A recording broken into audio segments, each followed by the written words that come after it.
ce soir. Donc, pour ceux qui étaient là la semaine dernière, on a fait une sorte de survol, un grand panorama de l'histoire de la sculpture qui partait de l'Antiquité grecque et qui allait jusqu'au XVIIIe siècle. Et le fil directeur, c'était la représentation du corps. Ce soir, on va se concentrer sur une biographie qui est celle d'Auguste Rodin, donc grand artiste, un des artistes les plus connus en tant que sculpteur de son temps, le XIXe siècle, et qui fait un petit peu la charnière entre le passé et ce qui viendra après, le XXe siècle et aujourd'hui. Et donc la semaine prochaine, ça sera le dernier volet de ces trois présentations. Et la semaine prochaine, on verra plutôt la sculpture du XXe siècle et la sculpture contemporaine. Donc ce sera différents artistes. Mais ce soir, on va redécouvrir ensemble cet immense artiste qui a été Rodin. Alors, comme bibliographie, comme toujours, comme la dernière fois, d'abord le Louvre, toujours retourner au Louvre pour avoir les sources, les origines, et surtout, aujourd'hui, le musée Rodin à Paris et le musée Rodin à Meudon, qui n'est pas très loin. Alors, Paris, c'est l'hôtel Biron, qui est en photographie ici, qui est dans le 7e arrondissement. C'est un endroit qu'il a habité. Et puis Meudon, c'est aussi la Villa des Brillants qu'il a habité à partir de 1893, qu'il a acheté. Il a agrandi le terrain et qui est devenu un endroit où il a reçu, comme à l'hôtel Biron, les collectionneurs. Et il a surtout travaillé à Meudon. Donc si vous allez à Meudon, ce sera plutôt l'atelier avec les plâtres et puis la maison du maître. Donc Rodin, c'est date 1840-1917 et comme complément bibliographique, bien que les livres aient été placés ici, qui viennent de la bibliothèque et qui sont d'excellents ouvrages sur Rodin, il y a ce petit livre, c'est une petite Bible, Auguste Rodin, l'art, c'est publié chez Grasset en 2008. Ce sont des entretiens qu'a eu le maître à la fin de sa vie avec Paul Xell. Donc, et il y a son testament d'artiste, tous les artistes avec lesquels il a travaillé, qui étaient ses praticiens et qui sont devenus à leur tour de grands artistes. Voilà. Alors, le musée Rodin, c'est aussi assez exceptionnel comme endroit, puisque Rodin est arrivé au musée Rodin vers 1905, à l'époque où il était déjà très très connu, à l'époque où Rilke, le poète Rainer Maria Rilke, écrivait sa biographie.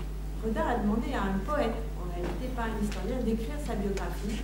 À cette époque-là, Rilke louait dans cet hôtel particulier une chambre, une pièce où il écrivait ses poèmes. Et il va dire à Rodin, qui avait déjà différents ateliers dans Paris, dont à la rue de l'Université, puis qui travaillait aussi à Meudon, « Maître, venez voir, il y a l'étage du bas, la façade sud, qui est disponible, vous pourriez la louer pour présenter vos œuvres et recevoir Paris. C'est vrai que vous recevez à Meudon, mais enfin, vous voyez le lieu, en plus le 7e arrondissement, rue de Varennes, c'est pas loin des ministères, vraiment très bien placé. Rodin arrive, voit l'endroit, l'espace, qui est un peu à l'abandon à l'époque, il aime ces fleurs sauvages, ces herbes folles. Et donc se dit, ben oui, il va louer l'espace du bas dans lequel il va s'installer et présenter ses sculptures. À cette époque-là, il y a de jeunes peintres pas du tout connus, dont Matisse, qui vont aussi louer un atelier. Et puis il y a aussi une danseuse, Isadora Duncan, qui va avoir son atelier et qui va travailler et aussi faire évoluer le concept de la danse. Donc, on imagine le maître, connu du monde entier, ces jeunes artistes qui commencent et qui partagent cet espace. Et petit à petit, ces jeunes artistes s'en vont et Rodin va louer l'ensemble de l'hôtel Biron et s'y installer. va, en fin de compte, de Meudon, c'était pas très loin. Il suffisait qu'il prenne le bateau et qu'il remonte la Seine et il était tout de suite à Meudon. Donc, il partageait un petit peu son temps entre les deux. Il va y mettre dans le jardin une collection d'antiques qu'il a commencé à faire à partir du moment où il connaît bien sa vie, à partir de 1893. Et donc, il y aura des sculptures antiques dans le jardin. Et puis, le temps avance et Rodin se dit, mais qu'est-ce que je vais faire de toute mon œuvre? Qu'est-ce qui va advenir de toute mon œuvre? Il y a à peu près 6000 œuvres, il y a des dessins, il y a des sculptures, il y a des plaques, il y a des écrits. Enfin, et puis en plus, c'est un homme qui gardait tout, hein, jusqu'au petit papier à noter. Et il n'a pas d'héritier. Enfin, si, il a un fils, mais qu'il n'a jamais reconnu, Auguste Gueret. Sa grande compagne, en fait, c'est la compagne de toute son existence, même s'il y a eu d'autres femmes. Et, mais ce fils n'est pas en mesure de pouvoir reprendre l'œuvre de son père. Donc, naît dans son esprit l'idée de faire un musée Rodin. Mais il n'a pas l'argent pour financer ce projet. Donc, il va falloir qu'il convainque le gouvernement français de l'aider à monter ce projet. Et c'est en 1916 que tout va prendre forme. Et ça a été vraiment ça tenait à un fil que ça passe ou que ça ne passe pas, parce que 1916, 14-18, on est en pleine guerre. Est-ce qu'il faut que l'État se mêle de ça et mette de l'argent alors qu'on est en guerre? Donc au gouvernement, il y avait ceux qui étaient pour, il y avait ceux qui étaient contre. Enfin, finalement, l'État a accepté, c'était sous le monceau, a accepté d'acheter le bâtiment, et en échange de quoi Rodin a donné toute son œuvre et les droits moraux, les droits de reproduction à l'État. Et il a donné aussi Meudon. Et ainsi, en échange, il sera dit que le musée Rodin sera ouvert et sera un musée qui aura un fonctionnement assez autonome. Voilà. Et Rodin est mort en 1917 et le musée a ouvert en 1919. Et il y a beaucoup travaillé, ça a été un de ses derniers projets.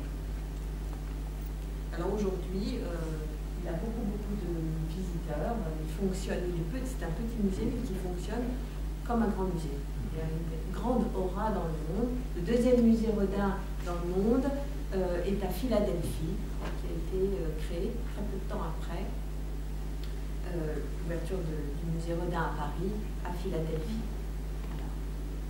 Alors, qui était Rodin? Une personnalité assez exceptionnelle. Oui, il naît en 1840, donc à Paris. Sa mère est d'origine alsacienne et son père est dans l'administration. Il travaille plus ou moins dans la police. À 12 ans, il va à l'école, mais enfin, il n'est pas un très bon élève. Donc, qu'est-ce qu'on va faire de ce garçon? Et finalement, on voit qu'il est très doué en dessin. Donc, il va aller à la petite école. La petite école, c'est ce qui est aujourd'hui l'école des arts décoratifs. Et tout de suite, on repère, le professeur repère qu'il a vraiment du talent et va naître dans l'idée de Rodin de devenir un grand artiste. Mais pour devenir un artiste, il faut rentrer aux Beaux-Arts et passer le concours qui ensuite vous ouvre le prix de Rome, l'Académie, les salons, enfin ça vous ouvre la voie royale pour avoir une carrière, sinon c'est encore très difficile à l'époque. Donc première année, l'idée au départ c'était d'être peintre, mais finalement il va concourir comme sculpteur, il passe son examen, il présente, et à votre avis, qu'est-ce qui se passe? Il l'aura. Il l'a pas. Voilà. Donc, un des traits de caractère de Rodin, c'est d'être assez têtu. Donc, il va représenter une deuxième année et... Il l'a pas. Il l'a pas. Troisième, un autre trait de Rodin, c'est de ne jamais prendre un nom pour un nom. Donc, il le repasse pour la troisième fois. Et là... Non, ça ne marche pas. Ça marche pas. Non, il l'a pas. Il l'a pas. Donc là, son père lui dit, écoute, quand même, tu as de l'or dans les mains, tu peux dessiner, tu peux modeler, tu peux faire des arts décoratifs. Moi, je ne peux pas continuer à financer tout ça. Tu te lances dans la vie, mon fils. Donc, il se lance dans la vie comme artiste décorateur. Et là, raté l'école des beaux-arts. Et à l'époque, en France, vous avez vraiment une grande différence entre les arts décoratifs, les artisans, et puis les beaux-arts. Alors, il a une sœur qui s'appelle Maria, qui est sa sœur aînée, qui va mourir et peu de temps après cet échec, il va sombrer dans une profonde dépression et il va penser à un moment devenir prêtre. Et finalement, le père Aymar voit que le caractère ne voit pas continuer dans cette voie et lui indique d'aller dans la voie de l'art. Et donc, il va commencer en étant sculpteur-décorateur. Il va travailler avec des grands décorateurs, des sculpteurs de son époque. Il va aller en Belgique pendant 6 ans.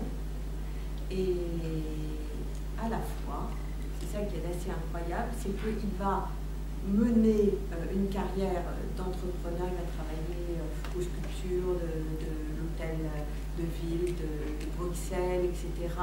Donc il va monter sa petite affaire, son petit business. Mais il a toujours dans la tête qu'il veut devenir un artiste. Et donc, il va essayer de faire son comeback à Paris. Alors, on va regarder quelques images. Et il va voir la première œuvre qu'il a faite pour faire son comeback. Donc, là, je vous avais mis extrait du Testament. Et ça, c'est par rapport à la semaine dernière. Jeunes gens qui voulaient être les officiants de la beauté, peut-être vous plaira-t-il de trouver ici le résumé d'une longue expérience.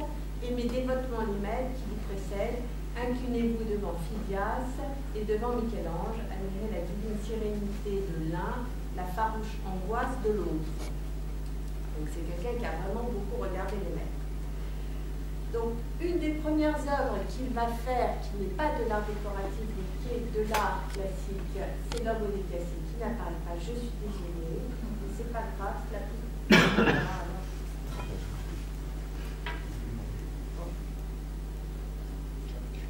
Là voilà, l'âge des reins. Voilà la première œuvre qu'il va présenter en 1877 au musée, au salon. D'abord, ce sera un place. Donc, déjà, les gens sont un peu suspicieux parce que comme il n'a pas fait l'école des beaux-arts, comment il a réussi à faire un nu masculin, parce que pour prouver qu'on était un vrai artiste et un bon artiste, on doit être capable de faire un vrai nu masculin. Il va demander à une personne qui était dans l'armée de venir poser pour lui, et avec ce personnage, ils vont inventer la pose. Alors derrière, vous avez l'homme déclassé, je ne sais pas si vous voyez, un peu tout petit, mais qui évoque un peu la tête d'un empereur romain, donc qui s'inscrivait dans une tradition. Donc là, avec son soldat, ils vont inventer la pose. C'est pareil que le soldat va inventer cette idée d'avoir la main sur la tête, et avec la main gauche, il était censé porter une lance, comme dans la sculpture grecque. Voilà. Il va aussi donner comme mouvement et comme pose celle qu'on a vue la semaine dernière dans la sculpture grecque, celle du contrapposto, avec une jambe qui est tendue et une jambe qui est fléchie, ce qui donne un mouvement de hanche. Et donc, comme c'est un soldat blessé au départ, il a voulu montrer qu'il était blessé, il l'a mis dans la tête, on ne le voit pas très bien là, mais il a mis une blessure, juste un trou dans la matière. On se voit à peine. Au dernier moment, quand sa sculpture a été faite, il s'est dit c'est pas la peine de mettre la lance, on va comprendre. Ce qui lui donne un côté un petit peu énigmatique à cette sculpture. Et quand il la présente, elle est tellement réaliste que les gens vont l'accuser d'avoir moulé directement sur un corps nu la sculpture. Et la suspicion.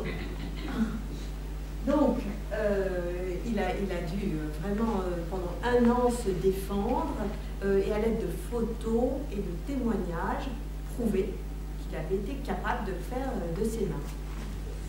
Et à l'issue de cette bataille, l'État français va acheter cette sculpture pour les collections françaises. Donc on est dans les années 80.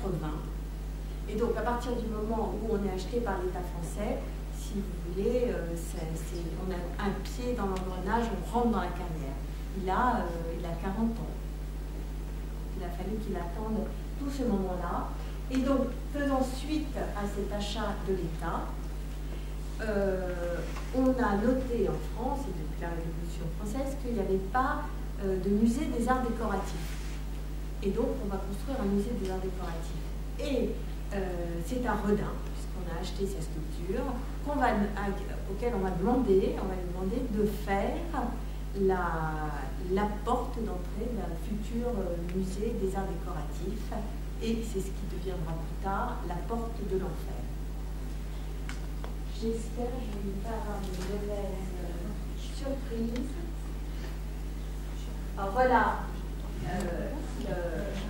l'âge des reins, les détails. Vous voyez, là on voit, vous voyez dans les cheveux le trou.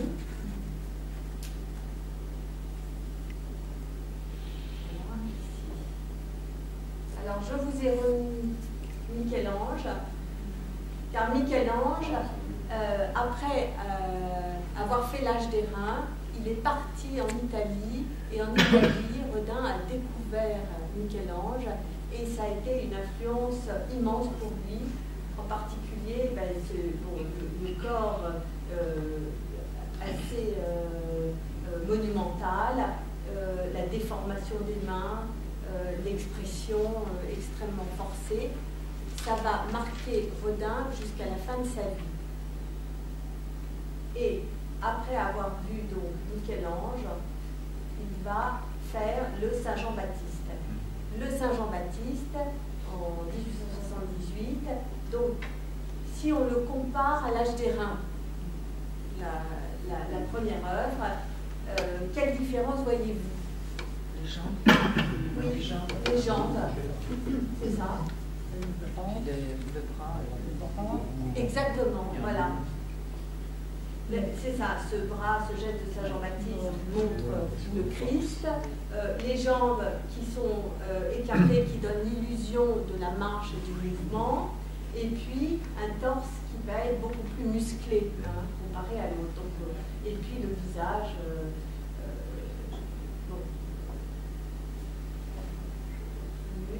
Alors, il a travaillé pour le Saint-Jean-Baptiste, là, l'histoire du modèle. Redun se promène dans la rue, voit un homme. Il se dit, oh, c'est extraordinaire, ça va être Saint-Jean-Baptiste. Il arrive à convaincre cet homme de venir poser, et ainsi est né Saint-Jean-Baptiste. Et d'ailleurs, quand vous voyez ce nu, rien ne dit que c'est Saint-Jean-Baptiste. Quand vous voyez la sculpture ancienne, en général, il y a des attributs, il y a quelques éléments qui vont nous dire que c'est Saint-Jean-Baptiste. Alors que là, s'il n'y avait pas le titre, et en effet le geste qu'il faut connaître, ce serait difficile de dire que c'est Saint-Jean-Baptiste. En tout cas, il s'est aussi aidé des modèles. Alors donc, voilà le modèle qu'il a posé. Donc il travaillait beaucoup avec la photographie aussi. Alors le revoilà, le Saint-Jean-Baptiste, parce que une sculpture, les sculptures de Redun, comme on a vu la dernière fois, la ronde bosse, en fait, il faut tourner autour, et c'est sûr que dès que vous tournez autour, vous avez des points de vue complètement différents, et vous voyez, il y a vraiment des effets de déformation dans la réalité. Le corps n'est pas comme ça, la main n'est pas si grande, mais enfin, ça donne une sorte d'emphase visuelle qui marque notre sensibilité. Alors, la porte de l'enfer, donc c'est ce projet de porte pour le futur musée des arts décoratifs. Là, je vous montre la maquette qui est au musée d'Orsay. Finalement, le musée des arts décoratifs n'a pas été construit. Alors, il a travaillé toute sa vie sur cette porte. qui était dans son atelier. Et donc, quand les visiteurs venaient de voir, ils me disaient, alors comment va votre porte, cher maître? Et ça va être finalement ça va être un répertoire, un foyer de formes inventées qu'il va toute sa vie retravailler. Donc, il y a des sculptures qu'il a faites pour la porte de l'enfer et qui, plus tard, ont été montrées ou commercialisées indépendamment de la porte de l'enfer, puisqu'il ne l'a jamais vue fondue en bronze. Jamais.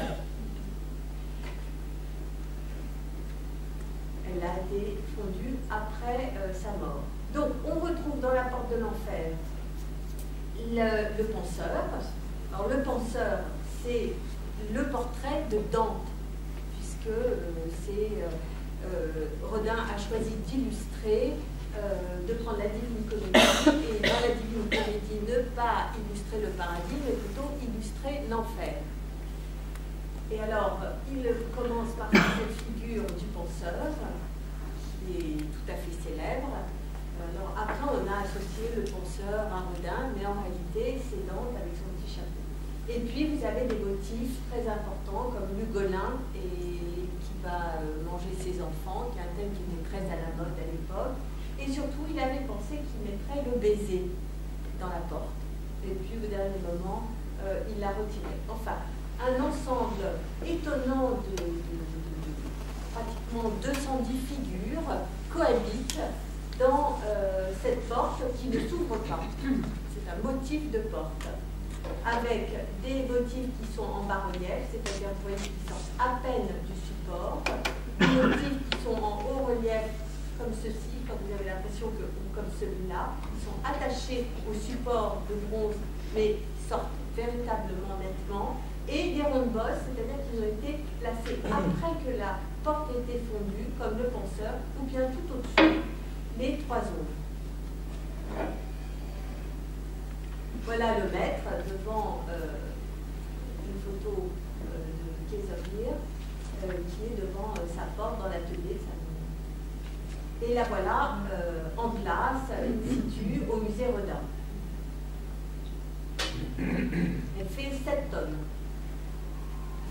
Et donc, à la fin de sa vie, quand il y a eu ce projet de musée, on a dit à Rodin, mais écoutez, cher maître, il faudrait quand même que vous la terminiez, cette porte, parce que ça serait bien de... Alors, il a quand même accepté l'idée qu'elle soit terminée, parce qu'en réalité, ça devenait comme une sorte de work in progress, de travail infini, qui n'aurait ni début ni fin. Et donc, il a quand même accepté. Et ça a été fait après sa mort, donc, avec son accord. Mais c'est sûr que s'il avait continué à vivre de façon infinie, ben la porte aurait continué à se transformer, il va déplacer des figures, il va en remettre d'autres. Voilà. Ici se passaient les enfants qui font des hauts-reliefs qui miment la porte de l'enfer. Le penseur qui n'apparaît pas, donc on a vu au-dessus. Et voilà le baiser. Alors le baiser, c'est l'histoire de Paolo et Francesca dans la Divine Comédie. Un homme part à la guerre, il demande à son frère Paolo de prendre soin de Francesca. Et donc finalement des années passent et il revient et que voit-il en rentrant Paolo ici et Francesca comme ça. Donc que se passe-t-il?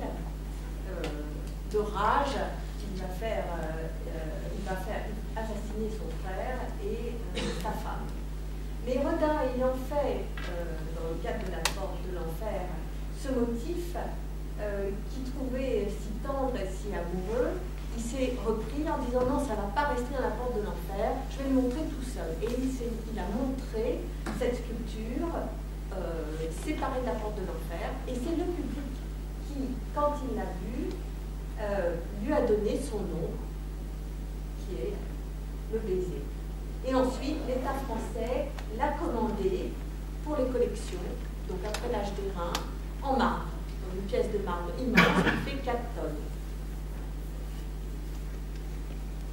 Alors, une autre version qui est conservée à Martigny, à la Fondation Gianada. Ça, c'est pour vous montrer la sculpture que l'on découvre sous tous ses aspects. Les trois ombres. Alors, les trois ombres, allez regarder ainsi. Le style vous fait penser à qui?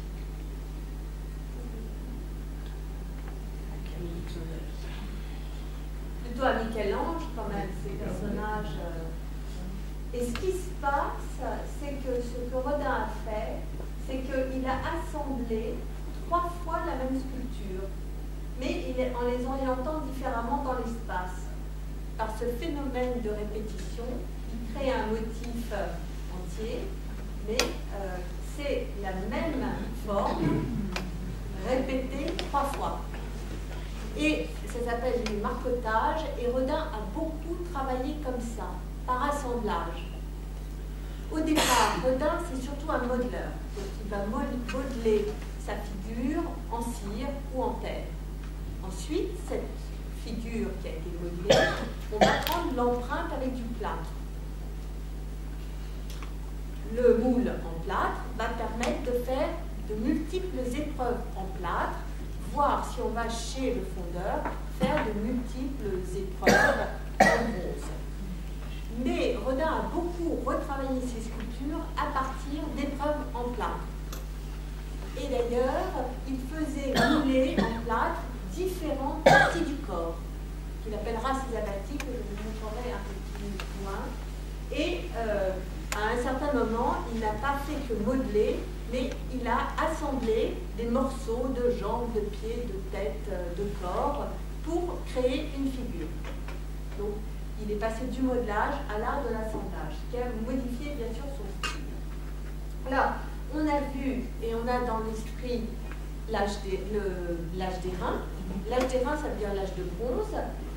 Et quelques années après, en 1892, alors que Rodin est très connu, parce qu'à partir du moment où on lui a fait la commande de la porte de l'enfer, il a obtenu rue de l'université un atelier, rue de l'université, l'atelier où les marbres sont entreposés à Paris. Et dans la presse, on va demander très souvent à Rodin ce qu'il pense de tel ou tel sujet. Enfin, il est tout à fait connu. Et donc, comme il est très connu et très ami de Zola, on va lui demander, la Société des gens de lettres va lui demander de faire le portrait de Balzac, qui a énormément impressionné Rodin, bien sûr, puisque Balzac a inventé plus de 200 personnages aussi de fiction. Donc, ce sont, lui comme l'autre, des créateurs très très prolifiques. Donc, la première version qu'il va donner du Balzac est celle-ci. Donc, c'est une version en plâtre, une petite portrait. On reconnaît son visage. Il est habillé à la mode de l'époque avec une redingote. Vous voyez son pantalon, ses chaussures à nœuds. Et puis là, on ne le voit pas très bien, mais croyez-moi, ce sont des livres. Donc, c'est Balzac. Donc, la Société des gens de lettres est très contente et dit, bah, écoutez, parfait, maître, on va fondre cette sculpture en bronze. Et puis Rodin se reprend et dit non, écoutez, pour quelqu'un qui a révolutionné la littérature, on ne peut pas en rester là, je vais retravailler le sujet. Je veux qu'il ressemble à son œuvre. Et il va aller à Tours, d'ailleurs à cette époque-là, c'est à cette époque-là qu'il entretient avec Camille Claudel une relation passionnée. Camille Claudel qu'il avait rencontrée quand elle avait 19 ans et au début des années 80 quand il a la commande pour la porte de l'enfer. Donc il va en Touraine et il va chercher des paysans tourangeaux qui auraient le corps de Balzac qu'il n'a jamais rencontré puisqu'il était mort. Quand on lui a fait la commande, il n'a jamais pu le rencontrer. Et donc, il va, voilà encore une autre vision du Balzac du côté, qui était acceptée, il va arriver avec une nouvelle version, celle-ci. Alors là, la Société des gens de lettres, quand elle la voit, ainsi, ou plus ou moins comme ça, nue en tout cas, avec un petit embonpoint. Bien sûr, il y a toujours le mouvement des bras et il y a le visage. Mais enfin, on lui dit, écoutez, merci, mais on va rester sur la première version. Et d'ailleurs, aujourd'hui, je ne sais pas si quelqu'un de très connu, on accepterait un... Bon, alors, on ne citait personne, enfin, bien. Non, alors, Rodin va, et c'est la liberté de l'artiste, de dire non, écoutez, je vais continuer à travailler. Alors, on lui commande ça en 91, je crois, en 92, et bref, alors, on est pressé quand même, et finalement, il aboutit, ça c'était encore un extrait, en 98, oui, vous imaginez, 7 ans après, tout le monde était sur les dents, avec cette version-là, habillé. Comment a-t-il fait? C'est-à-dire que quand il avait fait ses recherches, il avait été jusqu'à aller voir le tailleur de Rodin pour lui dire refaites-moi sa robe de chambre, comme ça j'aurai vraiment les mesures exactes du corps.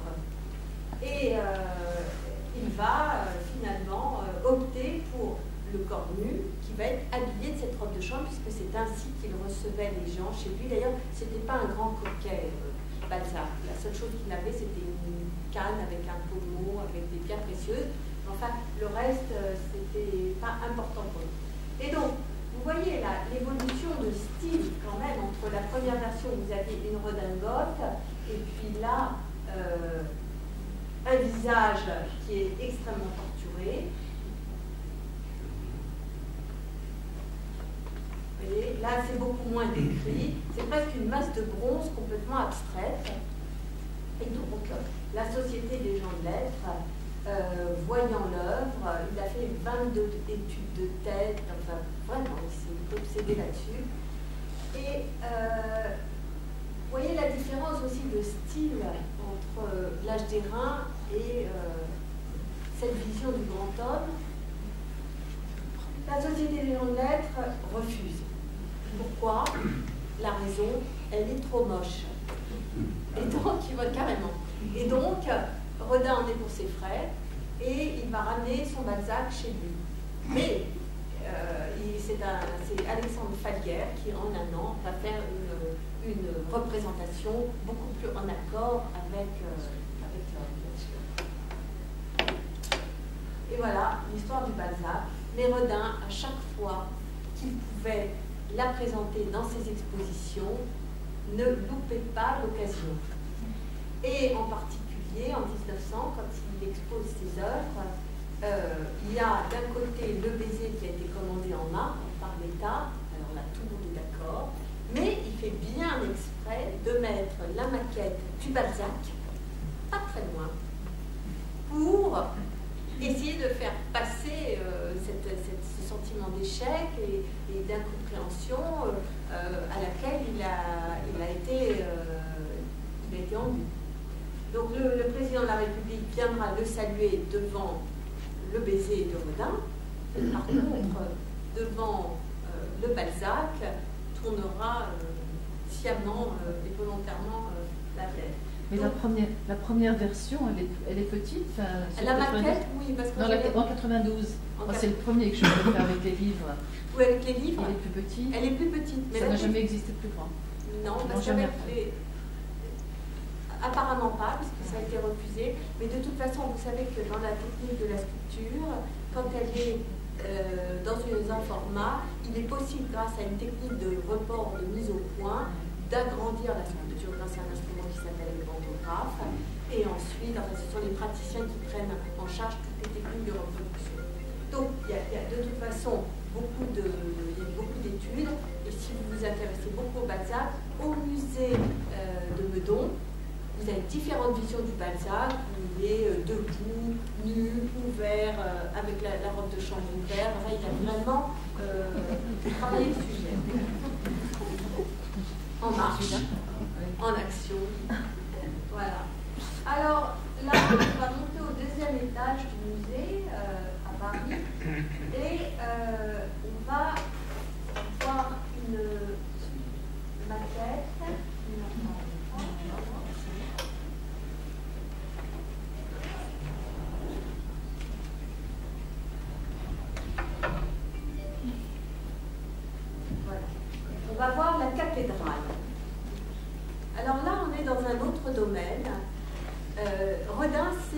intéressé aux cathédrales. D'ailleurs, ça a été une source pour lui, l'architecture, surtout l'architecture gothique. Ça a été une source d'inspiration.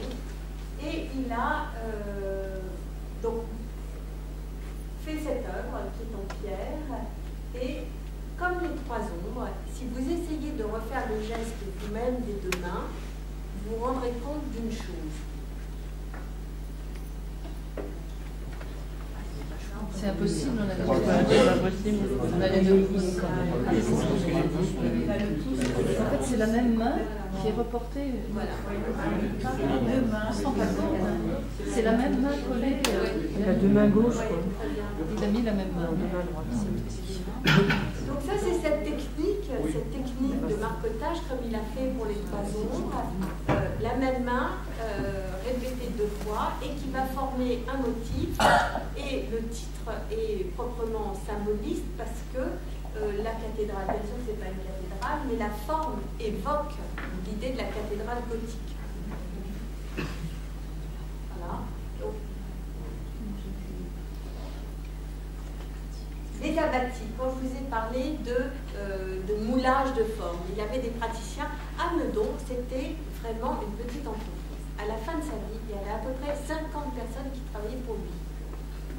Alors, des gens qui faisaient le marbre, des gens qui taillaient la pierre, il y a des gens qui polissaient la pierre. Enfin, et donc, il y avait des gens qui prenaient à partir de ces modelages en terre ou en cire, qui faisaient des mains, des bras. Et quand ils se mettaient à créer, finalement, ils prenaient ce vocabulaire de forme et, comme je vous le disais, il les assemblait. Et c'est ce qu'il appelle les abbaties. Voilà. Alors, vous avez des pieds, des mains, des bras, des jambes.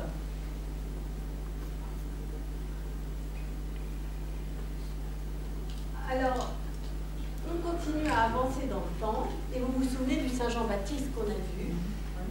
Il va reprendre le bas du Saint Jean-Baptiste avec les deux jambes écartées. Au passage, un exemplaire des sculptures grecques qu'il a collectionnées, alors qui de son temps étaient dans le jardin. Et vous voyez, les sculptures, elles sont cassées. Et oui, il y a beaucoup de sculptures qui nous sont arrivées cassées.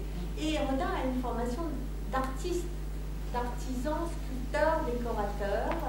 Et même si elle est cassée, finalement, on ne voit pas, on voit ça comme une œuvre parfaite, idéale. Enfin, on oublie de voir qu'elle est brisée et on la voit un peu comme une perfection. Et dans son œuvre, L'homme qui marche, il va peut-être reprendre cette esthétique du corps cassé, puisque vous voyez, il n'a pas de bras, ce Jean-Baptiste, là, il n'a pas de tête, et il avance.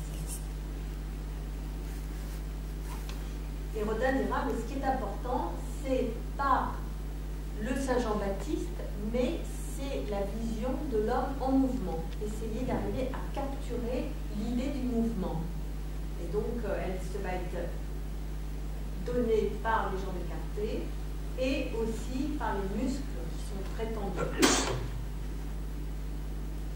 Alors, évidemment, c'était quand même d'avant-garde, hein, d'oser présenter un homme sans tête comme ça, qu'une sculpture antique soit cassée, soit une œuvre moderne sciemment faite sans tête et sans bras, c'était nouveau sur le plan esthétique. Et même derrière, vous voyez le dos, j'ai pris une photo là, au moment où elle a été faite, la matière était accidentée et Rodin incluait dans son travail, dans son œuvre, l'idée que l'accident était beau lui aussi, comme vous avez là le trait qui signifie la colonne vertébrale. L'accident de la matière, même si ce n'est pas réaliste, ça ne fait rien. On regarde le sujet narratif, le corps qui marche, mais on est aussi sensible au sujet plastique. Et ça, c'est très proche de la peinture des impressionnistes à l'époque, qui vont peindre la vie tout en couleur, et on regardera les peintures pour ce qu'elles représentent, un parc avec des dindons, ou la scène avec de la glace, mais en même temps, on va regarder les touches de couleur, les harmonies harmonie de couleurs, la cathédrale aux différentes heures du jour de Monet. Ce ne sera pas que la cathédrale représentée, mais ce sera aussi les harmonies de teintes. Autre sujet, la terre ou l'âme se détachant de la matière. Alors vous voyez, les sujets, à un moment, il avait une idée d'être prêtre quand même jeune, et donc il y a toujours une dimension spirituelle chez Rodin, même s'il n'est pas extrêmement religieux. Donc là, on voit que ça a été modelé à la main, donc voilà comment va commencer l'esquisse. Le corps, là encore, est tronqué. Vous voyez, la base. Et si vous voulez vraiment voir qui est Rodin, être le plus près de ce qui est sa création, eh bien, ce sont ces œuvres-là qu'il faut regarder, c'est les œuvres qui ont été faites en terre. Parce que c'est vraiment l'œuvre la plus pure de Rodin. Parce qu'ensuite, si vous voulez, quand c'est tiré en bronze ou que c'est tiré en marbre, il y a des praticiens qui s'occupent de traduire, transposer l'œuvre. Alors, elle va être transposée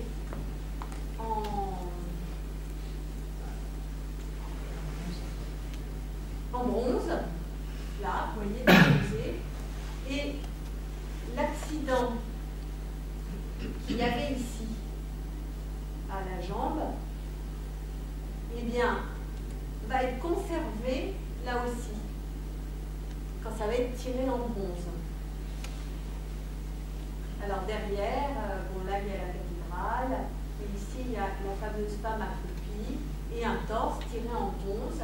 Alors là le bronze est très très vert, la patine a été travaillée d'une certaine façon, là le bronze est plus brun. Une autre